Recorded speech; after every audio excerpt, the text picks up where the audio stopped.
जब बारात देखकर अमृता की सखियां अंदर आई तो वे बहुत शांत थी। अमृता ने उत्सुक आंखों से उन्हें देखा, पर किसी ने उसके भावी पति के बारे में कुछ नहीं कहा। आशंका से अमृता का हृदय धड़क उठा, पर वह कुछ बोली नहीं, सिर झुकाए बैठी रही। अन्य स्त्रियां भी बारात देखकर अंदर आ रही थी। एक ने लंबी आह भरकर कहा, अपना अपना भाग्य है, कैसी चांद सी बेटी है और कैसा वर। उसकी नज़र जब सिमटी सिकुड़ी अमृता पर पड़ी तो वह अचकचा कर चुप हो गई। अमृता अपनी गोरी कलाई में पड़े चमकते गहनों और गुड़ियों को देख रही थी। अनायास ही आंखें भर आई और आंसू निकल पड़े। आकुल होकर सुषमा ने कहा, यह क्या पगली, रोती क्यों हो?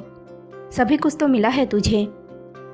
जरा सी देर को जब अन्य सखियां हट गई तो अधीर हो अमृता ने भरे हुए कंठ से पूछा, सुषमा सच बता। सुषमा की आंखों में एक आंसू टपक पड़ा। केवल रूप से क्या होता है अमृता, और सब बातों में वह बहुत अच्छे हैं। सुषमा ने उसे ठाठस बंधाते हुए कहा, और सच ही, और सब बातों में मुकुल बहुत अच्छा था। धनी जज का अकेला बेटा, सुशिक्षित, अच्छी नौकरी। पर अमृता को इन सब से क्या करना? उसके दिल में तो इस बात ने गहरा घाव कर दिया था कि उसका पति अत्यंत कुरूप है। जीना घूंघट उठाकर जिसने भी वधू का मुख देखा उसने मुकुल का भाग्य सराहा। अपनी प्रशंसा का हर शब्द अमृता के दिल में घूसों सा लगा। उसका मन होता कि घूंघट फाड़कर फेंक दे, स्त्रियों का मुंह नोच ले और दीवार से सिर टकरा टकरा कर मर जाए। पर वह वैसी ही शांत सिर झुकाए बैठी रही। बड़ी बड़ी काली आंखों में आंसू उमड़ते रहे और सिसकियां अपने में दबाए वह चुप बैठी रही। मुकुल को उन्हीं सब बातों की साथ थी जो हर एक युवक को होती है, और शायद भाग्य से उसे ऐसी पत्नी भी मिल गई थी जो देखने में अनन्य सुंदर थी। पर मुकुल ने एक बार भी यह सोचने की कोशिश नहीं की कि इस उर्वशी सी अमृता के मन में भी न जाने क्या क्या अरमान होंगे। उसकी समझ में स्त्रियों को केवल यही चीज़ें चाहिए, रुपया, अच्छे अच्छे कपड़े, गहने, नौकर चाकर और मोटर, और वह यह सब चीज़ें अमृता को दे सकता था। अब कई दिन बीतने पर भी जगमग जगमग करते आभूषणों के बीच भी अमृता का मुख कुमलाया ही रहा। तो मुकुल से रहा न गया। स्वर में विष भर कर बोला, क्या किसी पुराने प्रेमी से बिछुड़ जाने का गम है? यह एक ऐसी चोट थी कि अमृता तड़प उठी। उसकी आंखों से चिंगारियाँ सी झड़ी। बोली कि कोई भी आँख वाला समझ सकता है कि मुझे किस बात का गम है। मुकुल एक क्षण में अवाक रह गया, फिर कहा, ओह, तो क्यों नहीं अपने माता पिता से कह दिया कि तुम्हें कामदेव चाहिए? आंसुओं से भीगे स्वर में अमृता ने कहा, वही लोग तो मेरे लिए दुश्मन हो गए। तब फिर मुझे दोष क्यों देती हो? मुझे तुम्हारी जैसी हजारों मिल सकती है। अमृता ने कुछ नहीं कहा, चुपचाप सिसकती रही। मैं तुम्हारी जैसी हजारों को खरीद सकता हूँ। तुम्हें अगर अपने रूप का घमंड है तो मैं भी तुम्हें दिखा सकता हूँ। सिसक कर डूबे स्वर में अमृता ने कहा, आपको अपनी दौलत का घमंड है तो मैं भी आपको दिखा दूंगी। मुकुल बाहर निकल गया। क्रोध से उसने दरवाज़ा धड़ाम से बंद कर दिया। ज़रा गुरूर तो देखो, अभी 5 दिन नहीं हुए शादी को, बराबर से जबान चलाती है। अमृता फूट फूट कर रो रही थी। शक्ल सूरत तो ऐसी है कि जी चाहता है कि आंखें फोड़ लूं। ऊपर से यह मिजाज, अगर ज़रा देखने में गनीमत होते तो शायद ज़मीन पर पैर नहीं रखते। सोचते होंगे कि अमृता रुपए पर बिक जाएगी। अभी समझा नहीं है कि अमृता किस मिट्टी की बनी है। फिर अमृता कुछ दिन और रही, मगर मुकुल उसे नहीं बोला। सोचता था कि पतिव्रता स्त्री की भांति वह आकर पैरों में पड़ेगी, क्षमा मांगेगी, मगर वह नहीं आई। अमृता सोचती थी कि मैं क्यों जाऊं? बात शुरू तो उन्होंने की है। यह तो नहीं होता कि अपने आचरण से अपनी कुरूपता को ढकने का प्रयत्न करे, ऊपर से धौस जमाते हैं। एक दिन अमृता चली गई। मुकुल तब भी नहीं बोला और भारी दिल लिए इधर उधर घूमता रहा। सुषमा ने उन आँखों से सघन वेदना देखी। बड़ी पागल है तू अमृता, क्या बचपना कर बैठी? तूने ऐसी बात कही ही क्यों? बस मुझे ही दोष दो। यह तो नहीं कि मुझसे जरा सी सहानुभूति दिखाओ। क्या मेरे अरमान, मेरी चाह कुछ भी नहीं? औरत की चाह कुछ नहीं होती है अमृता। अरमान कुछ महत्व नहीं रखते। यह दुनिया पुरुषों की है। फिर आखिर रूप रंग में रखा ही क्या है? हाँ तो ठीक है ना, तो तू कर लेना उनसे शादी। वो तो सिर के बल तैयार हो जाएंगे। उन्होंने यही कहा था कि उन्हें रुपए के बल पर हजारों मिल जाएंगी। सुषमा ने गंभीरता से कहा, तो तेरा सिर फिर गया है। एक दिन रोएगी अपनी किस्मत को। एक दिन क्या, अभी ही तो रो रही हूँ। और जब मुकुल के यहाँ से बुलाने का पत्र आया तो अमृता ने जाने से साफ इनकार कर दिया। माँ खूब ही नाराज होकर बोली, अजीब लड़की है, हम लोगों की नाक कटवाने पर तुली है। अमृता ने कुछ उत्तर नहीं दिया। तो फिर क्या जवाब दिया जाए? लिखवा दो कि हमारी लड़की आपके घर में जीते जी कदम नहीं रखेगी। दुखी होकर माँ बोली, अरे छोटी मुँह की बात न बोल, आखिर क्यों नहीं जाएगी? नहीं जाऊंगी, मेरा मन नहीं है। वाह रे तेरा मन। अब अमृता उबल पड़ी। देखो माँ, एक तो तुम सबने मेरी जिंदगी तबाह कर दी है, ऊपर से। माँ की आंखें भर आई। हम लोगों ने तो तेरा भला ही चाहा था। शक्ल सूरत से क्या होता है, इज्जत तो रुपए से होती है। तो इसका मतलब है कि चाहे जिससे भी शादी कर दो। मेरे हाथ पैर है, कमा खा लूंगी, उनका रुपया मुझे नहीं चाहिए। माँ ने सिर पर हाथ मारकर कहा, हाय रे भगवान, यह दिन दिखाने से पहले उठा क्यों नहीं लिया? कान फूल की तरह तुझे पाला पोसा और अब। अमृता झुंझला पड़ी। देखो माँ, मुझे तंग न करो, मैंने कह दिया कि मुझे नहीं जाना है। मुकुल ने कौर मुंह में दिया ही था कि बहन ने कहा, भैया भैया भाभी नहीं आएगी क्या? चौंक कर मुकुल ने पूछा। हाँ, उनके यहाँ से खत आया है, लिखा है कि वह बीमार है। मुकुल का दिल न जाने कैसा कैसा सा हुआ। अमृता बीमार है। वह बिना खाए ही उठाया, आकर सिगरेट सुलगाई और खोया सा दूर देखने लगा। अमृता कितनी सुंदर है, आंखें कितनी नसीली हैं, होठ कितने भरे हुए हैं, बातचीत और उठने बैठने में कितना आकर्षण, और वह उसकी प्रगाढ़ वेदना, वह दर्द और तेजी। मुकुल ने सिगरेट पैरों से कुचल दी। एक ख्याल काले बादल की तरह आया और छा गया। वह आना ही नहीं चाहती। मुकुल ने सोचा, क्योंकि मैं इतना बदसूरत हूँ, मैं काला हूँ, भद्दा हूँ, पर इसमें मेरा क्या दोष? मैंने तो सदा ही सुंदर पत्नी चाही थी और मुझे मिली भी। मैं अमृता को सब कुछ दे सकता हूँ, उसे रानी की तरह रख सकता हूँ। अकेला बेटा हूँ, 1100 पाता हूँ। और फिर ऐसा ही था तो क्यों नहीं उसने मुझे शादी से पहले देख लिया? अगर उसे अपने रूप रंग पर मान है तो मैं भी अपने हट का पक्का हूँ।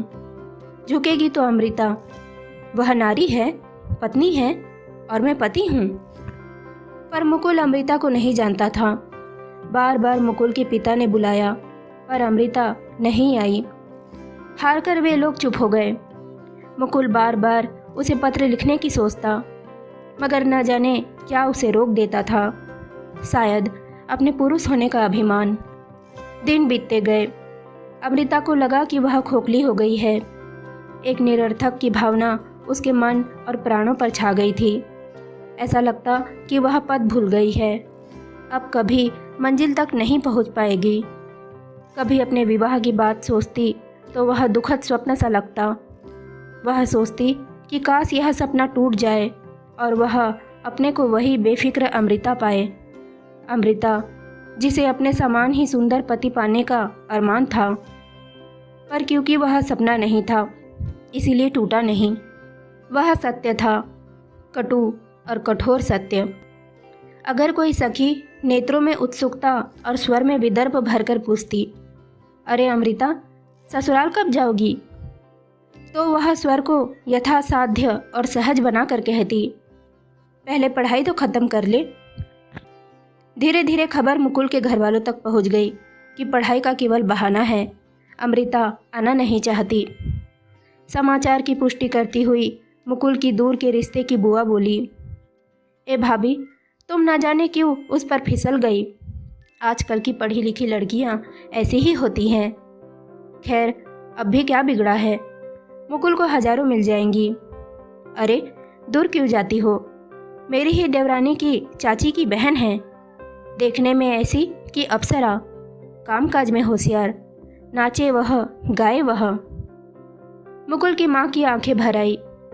मुझे क्या पता था, देखने में तो ऐसा भोला मुंह है उसका, और देखो ना, मुकुल अलग से पीला पड़ता जा रहा है।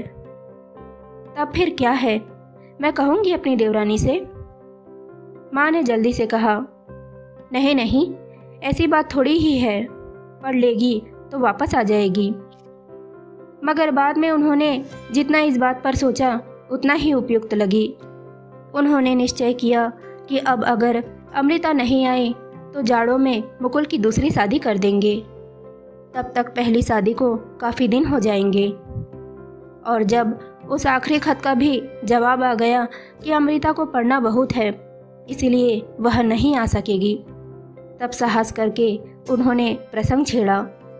एक लड़की है, सुना है कि अच्छी है। मुकुल ने तीव्र दृष्टि से माँ को देखा। तो क्या, अमृता तो अब आएगी नहीं, बड़े मिजाज है उसके। क्या पता था कि ऐसी होगी, उसे भी पता चल जाएगा कि हमारे लड़के। मुकुल के दिल में टीस सी उठी। माँ, तुम भी क्या बेकार की बातें करती हो।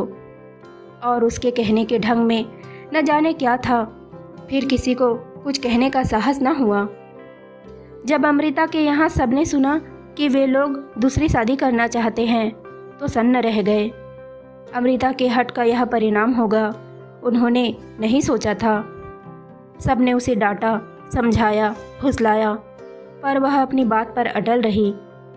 वह मुकुल के घर नहीं जाएगी तो नहीं जाएगी, कर ले वह दूसरी शादी, और अगर घर वालों के लिए वह भार हो गई है तो वह जल्दी ही कहीं नौकरी कर लेगी। परिणाम यह हुआ कि पिता ने उसे बोलना छोड़ दिया। भाई झिड़कने लगे, भाभियाँ पग पग पर अपमानित करने लगी। अमृता का मुख पीला पड़ गया, दुबले सूखे मुंह और आंखें और भी बड़ी लगने लगी। मगर एक आग उसके दिल में धधकती रही। हाँ, गलती उसकी अवश्य थी, उसने शादी से पहले मुकुल को देखा नहीं। मगर वह कहती भी कैसे कि वह उसे देखना चाहती है। भाई ने कह दिया था कि साधारण है, और फिर मुकुल का यह गर्व, यह मान, एक पत्र भी नहीं डाला। पूरे 2 साल हो गए।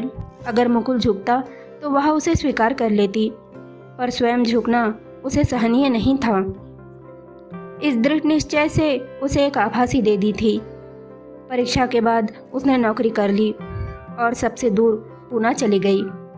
मुकुल को एक क्षीण सी आशा थी, लेकिन अमृता के पूना चले जाने के बाद वह भी टूट गई। उसे विश्वास हो गया कि अमृता से उसका नाता टूट गया है, शायद सदा के लिए। एक दिन अमृता को निमंत्रण पत्र मिला, मुकुल के विवाह का। किसी ने ससुराल से उसके साथ यह क्रूर परिहास किया था, जिसे अमृता भी जान जाए। एक आह अनजाने में ही उसके होठों तक आ गई। फिर अमृता ने वह पत्र फाड़ डाला और सूने नेत्रों से उन टुकड़ों को देखती रही। मंगल घट पर रखा हुआ नारियल, फूलमालाओं से लिपटे 2 हाथ, और किसी नारी का भविष्य मुकुल के साथ बन रहा था। एक दिन जब पड़ोस के बच्चों का शोर असहनीय हो गया तो अमृता ने मुंह हाथों से छिपा लिया। वह आंसुओं से भीगा था। वह रोज़ देखती थी कि उस घर की पत्नी प्रसन्न मुख से पति के साथ उसे बाहर तक पहुंचाने जाती है, फिर बच्चों का मुख चूमकर स्कूल भेजती है, और 2 बच्चों के मधुर कलरव से घर गूंजता रहता है। अगर कभी अमृता से मिलने आती है तो नन्हा शिशु उसके कमरे में तूफान मचा देता है, मेज पोस खींचकर फेंक देता है, स्याही की दवात लुढ़का देता है, फूलदान में से फूल निकालकर सारे कमरे में बिखेर देता है, और माँ के डांटने पर शरारत से हंस देता है। अमृता को यह सब बहुत भला लगता, पर साथ ही एक अव्यक्त विषाद से दिल भारी हो उठता। यह सूनापन, यह अकेली जिंदगी। मुकुल की पत्नी है, बच्चे भी होंगे। अब तो 8 साल हो गए। हाँ, पूरे 8 साल। मुकुल एक पुरुष है, वह अपनी दुनिया बार बार बसा सकता है, पर अमृता। जाड़े की सुनी लंबी शाम अमृता चुपचाप अंगीठी में दहकते कोयले देख रही थी। एक दिन उसके दिल में ऐसी ही आग धधक रही थी, मगर अब वह आग बुझ चुकी थी। बची थी तो गरम राख। दर्द में उतनी तेजी नहीं थी, मगर अब वह रोम रोम में भीग गया था, नस नस में बस गया था। अमृता ने बाहर नज़र डाली। अंधेरे में एक छाया थी। निर्जन सड़क पर एक व्यक्ति, भला भटका सा। शायद यह मेरी ही तरह लक्ष्यहीन है। शायद इसके भी कोई घर नहीं है जहाँ यह शाम को जा सके। उस अनजान अपरिचित व्यक्ति के लिए संवेदना से उसका हृदय भर उठा। किसी ने द्वार पर थपकी दी।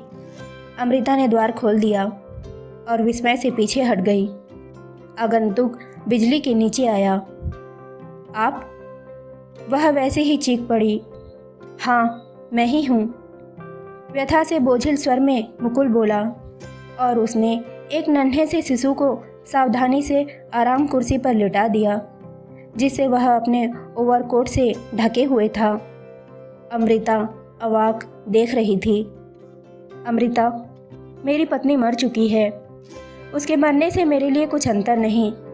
मैं उसके जीते जी ही उतना ही अकेला था जितना कि तुम्हारे जाने के बाद से था। मैं जानता हूँ कि तुम मुझे स्वीकार नहीं करोगी, मगर ना जाने क्या मुझे यहाँ तक खींच लाया।